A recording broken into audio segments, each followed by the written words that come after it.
daudz atlētu mūsdienās, kuru treniņa mērķis ir iegūt pēc iespējas lielāku muskuļu masu. Muskuļu masu iegūt var tikai tad, ja tu esi spējīgs panest arī visai intensīvas nodarbības, treniņus. Tas savukārt ir saistīts ar cilvēka aerobajām spējām. Un tur slēpjas paradoks. Jo vairāk aerobikas, jo mazāka muskuļu masa, jo mazāk aerobikas, jo grūtāk uzaudzēt šo te muskuļu masu. Kādēļ tas tā notiek?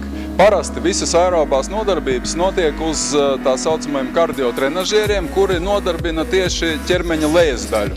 Tas nozīmē, vai nu tie ir skrejceļi, steperi, elipteri, īpaši riteņi. Tas nozīmē, ka lielas asins masas pieplūst uz ķermeņa lejas daļu un augšdaļā sāk mazināties muskuļu šķiedras. Dažādu sarežģītu bioķīmisku procesu rezultātā, kuros mēs šodien neiedziļināsimies. Kādēļ es par to stāstu? Atlētika sāk iepirkt jaunus trenažierus, īstenībā kulta trenažierus pasaulē aerēšanas koncepts 2, kura priekšrocība ir tā, ka viņš nodarbina visu ķermeni, kā arī atslogo locītavus tajā laikā, īpaši muskuļainiem cilvēkiem tomēr ir svars nopietnas uz locītavām, spēks, ar kuru viņi varētu sev nodarīt daudz ļauna arī dzen, Un pats galvenais, tātad ļauj attīstīt šīs te aerobās spējas, neriskējot zaudēt savu muskuļu masu. Šodien tātad es jums parādīšu, kā ar viņu trenēties. Iekārtojieties ērti, noteikti noregulēt peku. Tā ir vieta, kur stiprinās jūsu pēdas augstumu, lai būtu ērtāk. Uzlieciet pretestību vidējā līmenī. Vēlāk varēsiet pārregulēt vai nu uz augšu vai uz leju. Atcerieties, ka cīpariņi 1 norāda zemāko slodzi, cīpariņš 10 ir maksimāla slodze. Šāda ir klasiskā sērēšanas tehnika, bet atcerieties, jo stiprāk velk, jo lielāka ir trenažieru pretestība. Šis ir tā saucamais izokinetiskās slodzes trenažieris. Tātad centieties vilkt nemainīgā spēkā jums komfortablās robežās.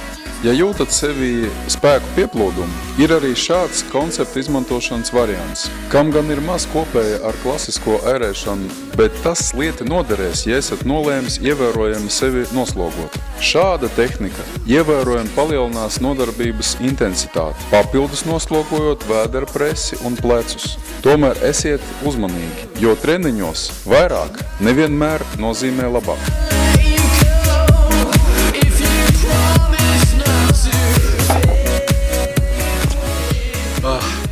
Par treniņu uz ērēšanas trenažieru koncepts 2 it kā būtu skaidrs, bet ir vēl nemaz svarīga lieta, bet varbūt pat svarīgāka atsevišķos gadījumos lieta. Tas ir sporta uzturs, trenējoties šī trenažiera.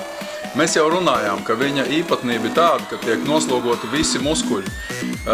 Viņa ne tikai tiek noslogoti daudz proporcionālāk nekā citi kardiotrenažieri, bet arī daudz intensīvāk. Tas nozīmē, ka muskuļi strādā arī daudz intensīvāk.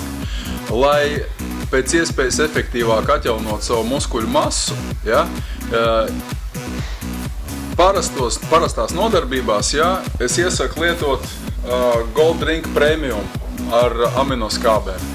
Savukārt, ja jūs īpaši intensīvas nodarbības šādi veicat, tad noteikti būtu vajadzīgs tāds kā Fast Recovery dzēriens, lai pēc treniņa jūs ātri atjaunotos un nejustos sakauts un tā kā izspiest citrons. Tas būtībā arī viss. Paldies!